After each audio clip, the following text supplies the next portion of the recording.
You're listening to the VTZone.com's weekly Scoutcast. Everything Hokies. And now here's publisher Jason Stamm. Welcome to another edition of the VTZone.com Scoutcast. Coming to you, actually, I'm in enemy territory right now. I'm here sitting at John Paul Jones Arena. Not for UVA, we're here for the NBA Players Association Top 100 Camp. Come up here every year. I guess this is my fifth year up here now. Covering these guys, a lot of tech targets involved, so we'll get to that in a little bit. First off, I got to introduce my cohorts here. Doug Bowman coming to us, fighting the traffic, it sounds like, in Rich Vegas. Doug, how is that going? It's going well. The end goal is the golf course, so I'm not complaining. And Derrick, Skip, Hopkins, I know you're not heading to the golf course. Sounds like you got some other plans going on, but Skip, how's everything going? It's going pretty good, man. Yeah, me and the wife going out tonight. Try to be back before the games is over, but yeah, we're heading out tonight. Going to the restaurant. Going to a restaurant and having a good night. Well, and when you say the games, you mean what? Team USA Soccer, right? Oh yeah, definitely. Yeah, I'm trying to look at it. They hope they come out and pull out this game and score about 3-4 goals and get this win. Yeah, I'd love to see it, man. Between that, I think I'll be probably on the road, so I'll be try to listen to some of it here. Of course, anybody who's listening to this is taking place here on Friday, so you guys already know the results by the time you listen to this podcast. But, guys, let's get into it. I'll be honest, I'm going to go and give a little forewarning here. As I've told the guys, we're going to be kind of all over the place with my topics today, but I'm kind of going in, as far as sport, kind of going in order, at least what we think is pretty important here. So let's start right off. Got a new commitment on Wednesday, Lasita Smith from Fitzgerald High School down in Georgia. This is a guy who we haven't listed as an offensive lineman. I thought for sure he was going to play offensive line. He's being recruited as a tight end for Virginia Tech, so we'll see how long that lasts. But seems to have a lot of experience. I know he was a state runner-up last year. His team made it to the state championship game. But again, as of right now, a third tight end joining Dalton Keene and Drake DeUlis. Doug, what do you think about a third tight end here in the mix? Yeah, I mean, it's interesting considering all the talk's been about how Fuente's going to put in an offense where he spreads you out and gives you 4 or 5 wide receivers, and maybe this is an indication that it's going to be more like 3 wide receivers and 2 tight ends, but they'll just be spread out in any kind of formation. So we'll see if he sticks at tight end. I'm not sure. He'll grow out of that position into like an offensive tackle, but we'll see. Georgia's got some good high school football, so if he's winning state championships down there, that's probably a good sign. Yeah, 6'3", 6'4", somewhere in there, I think he's about 6'3", 255. Skip, before we started here, I know you had the comment that you don't think he's going to stay at tight end. Yeah, I mean, with the scheme that coach is bringing in, you don't really see a lot of tight ends. And being 250 already, that's kind of on the heavy side for what I think coach is looking for. But we'll see. I mean, it can go both ways. If he before he gets there, he lose 20 pounds. I mean, he'd be in good shape. But if he comes in at the same weight or even bigger, they might look to transition him into a different position. But if I was him, I would lose about 15 pounds before I get in there, just to so they won't try to move him or anything like that. He'll still be receiver or tight end. But I definitely wouldn't gain any weight because that's definitely an indicator that they definitely want to move you to a different position. Especially being 6'3", 6'4", and being able to move and being limber and that the type of scheme that they're going to run is more side to side. So they want offensive linemen that can move east to west, east and west, and not north and south. So yeah. Well, and I know talking to, of course, you guys can see the whole impact analysis that we did. You might listen here. I talked to Chad Simmons, one of Scout's analysts. He covers the Southeast, covers Georgia really well. He was actually going to see another camp when I called him yesterday in South Georgia, or when the commitment took place. But yeah, it sounds like he thinks that he's probably also going to move over to offensive line. So it could be one of those. I think there's a few of those in this class already that could be playing somewhere differently than what they're listed. So again, I mentioned it earlier. We're kind of jumping around here. I feel like one of the next big topics was Kevin Jones, who former Virginia Tech star. I think anybody who follows Virginia Tech football obviously knows plenty about Kevin Jones. Played for the Bears, the Lions, had a 5 or 6 year career. I think it was not real long, but he had some success at the next level. Also, he's been back for what's it been, Doug? Like a year and a half. It hasn't been that long. Yeah, it was after Babcock came in. Yeah, and so he's basically been Babcock's, I wouldn't say right-hand man, but he's had a lot of, input on the design of Merriman. He's had a lot of input on changes, just kind of aesthetically with the indoor facility. He's kind of had his hand in a lot of stuff. He was really kind of pegged as the guy who was going to be in charge of a lot of alumni relations as far as Virginia Tech football players, kind of keeping guys in touch. And he has left the program now. He's not involved. He's kind of gone on to do some other stuff. Looks like more design, and he's going to be full-time with Joba Design and NBA. So I think he's decided he wants to get more into the design part. Again, like I said, he had already did some of that at Virginia Tech, but he's going to do even more of it. But, Doug, how big of a blow is it to lose a guy like Kevin Jones, when we've talked about their efforts in getting back in touch with alumni? Yeah, I don't know if it's a huge blow. I mean, I think there's certainly other qualified people that can do that job. And it's interesting. We talked about his role, what his role was going to be after the whole Derrick Smith letter. I guess that was a couple of months ago now. But I don't know if there was something going on behind the scenes, or if he just wanted to go full speed ahead into his design company or whatever. But for whatever reason, it didn't work out. And I mean, I don't think he's going far, and he'll always be, one of the best players to ever play at Virginia Tech. So I don't expect he may not be collecting paychecks from Virginia Tech anymore, but I don't think he's not going to be involved, and I'm sure he'll be around at different points, just not as much or in an official capacity anymore. Skip, any thoughts on KJ heading out? I'm like Doug. I think he's still going to be around the program in some way, even if it's just coming back and hanging around. But what do you think of KJ officially leaving the program? I think it's interesting, especially for the alumni football group, because he's been the one that's been kind of bridging the gap, I should say, with the football and the alumni players. Because what I've been told before, he really got on staff. It was really nothing that Virginia Tech was doing to bridge bring former players back, and of course you have small stuff here and there, but it wasn't a good effort to bridge the gap and bring the past to the present. But when he got on staff, he was committed to doing that, and he started setting some things up and kind of organizing some things for the future. And him leaving like that all of a sudden, I don't know what to really put. I don't want to be, I don't want to say, oh, he left because it was bad blood between people, but just kind of interesting for him to leave all of a sudden and just pick up and go kind of in the middle of when he just really getting started. So I mean, I think the biggest blow is going to be with the alumni, unless they get another former player to come in. But if they get just a regular person, or right now I forgot, I got to read the email who they have, doing it right now, but it's not a former player, so. Yeah, I do kind of like that as the former player aspect. Even from a PR standpoint, I think it meant a little more having KJ in there just because of who he is. I mean, he's a very well-known, well-liked guy, it seems like, at least from what I could tell in the time I've been around him.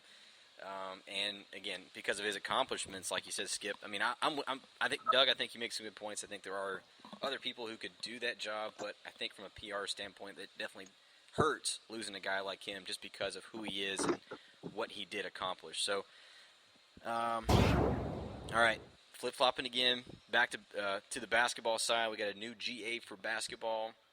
Joe Fulte played for Buzz Williams at Marquette. And, Doug, to me, that's kind of the story. But the other part of the story is we still have no assistant coach. And that vacancy has been there for quite a while now. I've even asked some people up here at the NBA Top 100 camp. And, seems to be, I guess, the sentiment that Buzz really has already almost made up his mind is what they feel like, and maybe isn't available, or, there's something kind of holding stuff up. But I guess, what do you think of the new GA and also no assistant coach still? Yeah, I mean, I think those guys probably have it right. I mean, I think getting into June now, there's got to be some hold up, some technicality or whatever that's kind of holding up the process from making it official. As far as the GA is concerned, I don't know how much of a GA is going to make a difference. He sounds like he's a Buzz Williams guy. He's a guy that committed to, basically was recruited by Buzz at A&M and followed him to New Orleans and then went to JUCO and then ended up with him at Marquette. So he sounds like a guy that, that Buzz and him really connected. So it makes sense that now he's wanting to get into, coaching and stuff, that Buzz Williams would give him an opportunity to be a grad assistant. So I don't know how much of an impact he's going to make as a grad assistant, but it is interesting that role got filled before the full-time job got filled. Yeah, I mean, I'm just surprised it's gone on this long. It's been over a month now with no assistant in place, and I know that staff is a little short, obviously staffed. The last couple of days, coaches could start reaching out to players again. We've got live periods coming in July, so I would think they'd really need to get on that like last week. So I don't know what the holdup is, but again, continuing to wait for that, and just have to see where it goes from here.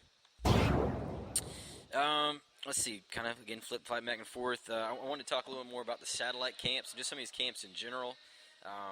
We're hitting the spot here. This coming weekend is elite camp for Virginia Tech. They got a lot of big-time guys coming in, but there'll be a little bit of a lull for a few weeks. Guys, at least coaches, will be going out on vacation, but had a chance to see one of the satellite camps on Tuesday. I was down at Virginia Beach for that camp. It was a pretty good turnout, and it sounds like they've had a pretty good turnout for the most part at all 4 satellite camps.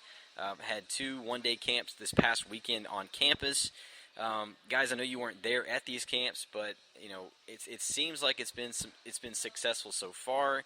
But Skip, I guess I've got to ask you, how much of a difference? We've talked a little bit going into these camps. How much of a difference do you think they can make with these guys? Because even talking to guys like the Gaddy brothers, Jordan Williams, they still have not been to Virginia Tech. Or at least the Gaddies haven't, and so it's cool, yeah, they're going to be at the satellite camp that's right there next to them, but they still haven't been physically at Virginia Tech, so how much of a difference do you feel like they're really making? It makes a big difference for, the coach to see you play and player to see how the coach coaches and they build a relationship. That's what it's all about, building relationships. And, just because a player comes on campus and sees the campus, if he has no relationship with the coach, then that doesn't matter. You can have the best stadium, but if the player doesn't feel comfortable coming to the school because he has a bad coach, he's not going to come. But if he has a relationship with the coach and he likes the coach and likes what he's about, then you got a mediocre facility and the player still will commit to you. So I think these satellite camps give the coaches time to meet the players and get more relational with the players and not just come to my school and we can show you the school show you school, but you actually can talk to them and you can actually take them through drills and all the things like that. So I think that's the biggest thing. It's about relationships and getting relationships with a player and a coach to coach to coach. So Doug, any thought on the satellite camps?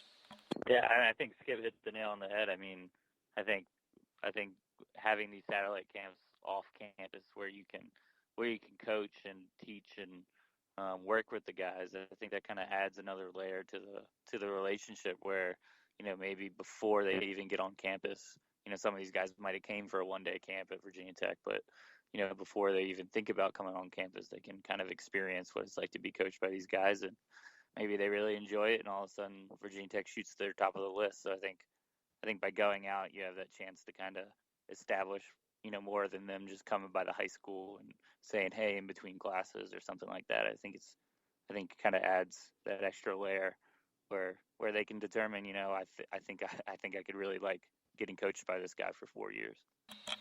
So Skip, I know these satellite camps are still a relatively new thing. I don't guess they were really around when you were coming up through and going up through some of these camps, but do you remember kind of the experience of going through these camps? I mean, how much of a difference do you feel like that made on you being able to go to camps? Honestly, I didn't go to camps. You didn't go to any camps? I went to Virginia Tech camp and UVA camp. That's the only 2 camps I went to. Do you wish you'd done anything differently, or I guess what do you remember from either one of those? I mean, actually, I didn't really know about camps back then. I know that there was camps around, but me personally, in my area, Holland Springs, and we didn't camp. We just play football. We didn't really know much about camps. We got to go to camp to get exposure, or go to camps to meet coaches, meet people. We didn't know that. We just went to we had say like a JMU camp, or a Richmond camp, or camps around the area. Yeah, but not like all these camps popping up now. Like we didn't know about those, and so we didn't go. A lot of guys at Holland Springs just got offers just because coaches coming in town, or for example, Macho was so big that coaches started to come back in the last couple of years, and coaches from all across the country came to see what we have just because Macho was such a big time player. So we basically just got our hype off being good football players on the field. We didn't really go to camps and all the things like that. So I wouldn't say, oh yeah, I would like to go to camps. I mean, I didn't know about it like that, so I mean, I wouldn't turn it back. Virginia Tech was a great school, so.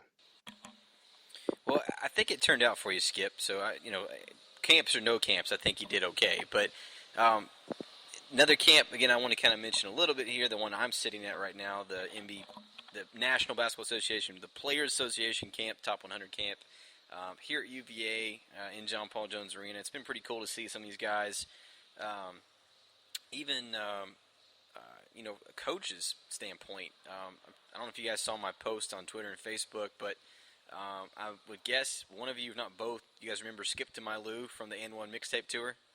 Yeah, Rafer Austin. Rafer Austin, he's a coach here at this camp, so it's been kind of cool seeing some of these guys.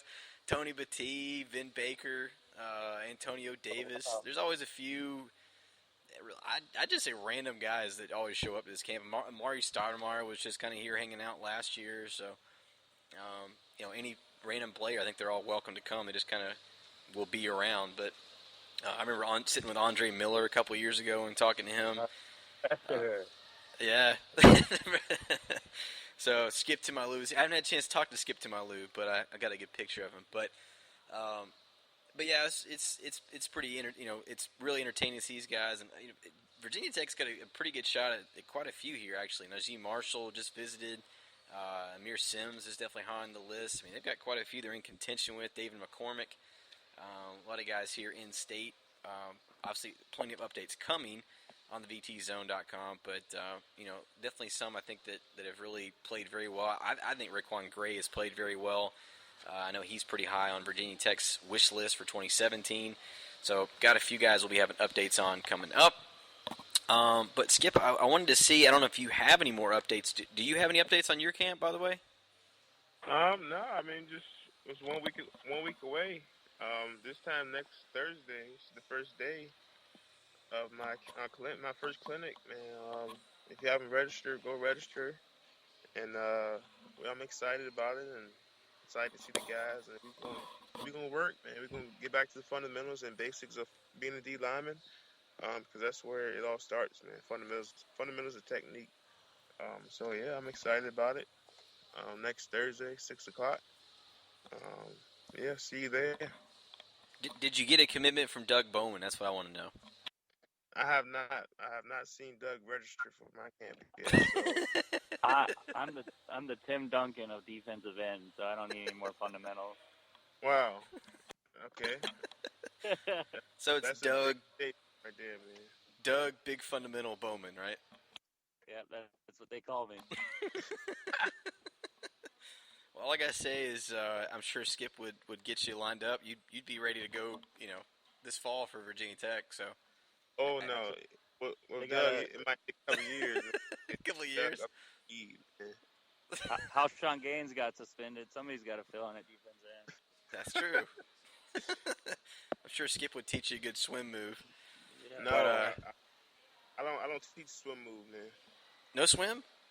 No swim. Swim is Okay. dangerous. Well, Doug, you may have to get rid of the swim move then. Take that out of your repertoire. Or Yeah, I'll please. just prove them wrong. Please take the swim off. I'd rather you spin than swim.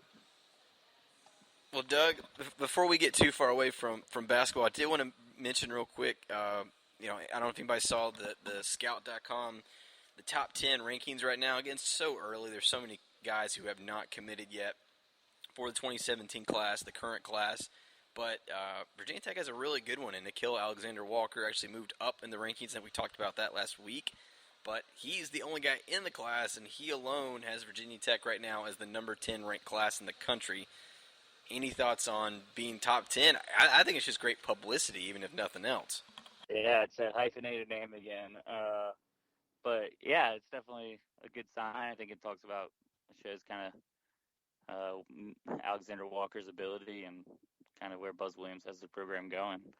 I hope Whit Babcock's fundraising for his new contract next year. Yeah, I think Buzz obviously still has some room to go, and got to find a couple bigs. But I think getting a guy like Alexander Walker obviously is huge, and I really don't know if people just understand just how talented this kid is. There's not a huge difference between I feel like there's the top 50 and then there's about 50 to 200, but he's right on that cusp of being a really top tier guy. So I think he's very talented, and we will obviously see plenty more of him over the next few years. I was hoping he would be at the top 100 camp, but I know he's got a few other things going on. All right, so Doug, I know you've deferred to me almost every week, but do you have a shout out? Yeah, Oh, you do have a shout out. Yeah, we're just going to shout out Jordan Spieth at the U.S. Open.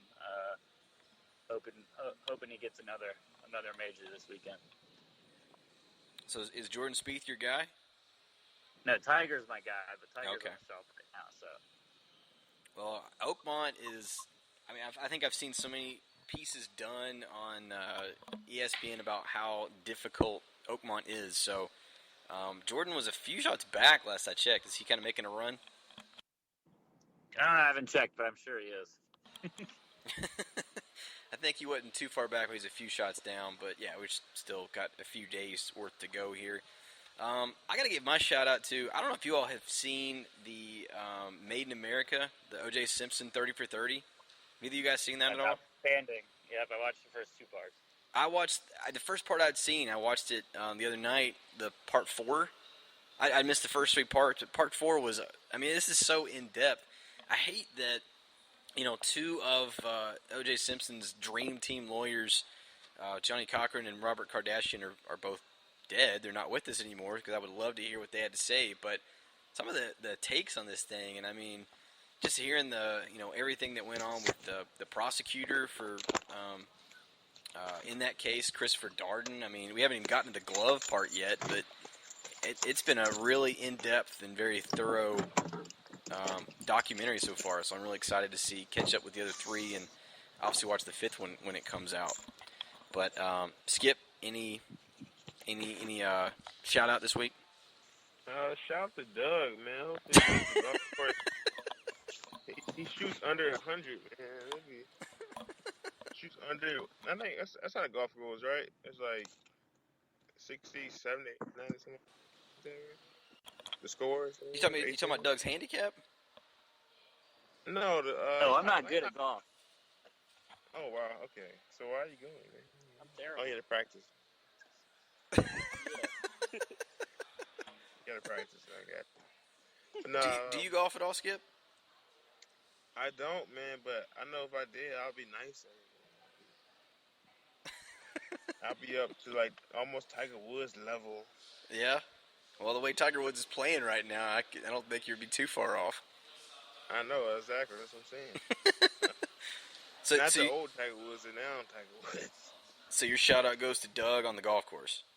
No, it doesn't. Come on. A real shout out goes to myself. What? Why do you get a shout out, Skip? Come on. Because I got a camp in next Thursday, man, June 23rd and 24th. Any D linemen need to come out, get better, get this work in. We'll be teaching a lot of stuff, a lot of information, a lot of different moves. So yeah, it's at Highland Springs High School from 6 to 8. I can't wait to see you guys there, man. Hope you come out. That's my shout out for the week.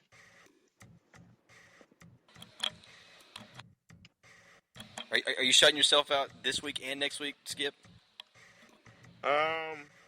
Next week probably not, because it's the day of the camp. So I'll probably be shout out you or Doug, or hopefully whoever wins the championship, I shout them out or something. Well, we're gonna have to do this, at least record it, I guess, a day early next week, so we can get Skip on here, because it's not the same when we don't have you on here, Skip. You're kind of you lighten the mood, and you have the expertise that Doug and I just can't match. Hey man, what can I say, man? I'm blessed. So, and I also want to get an update, Skip. Have you been to Hardee's at all since we had our talk last week? Man, actually I have. I went to Hardee's yesterday.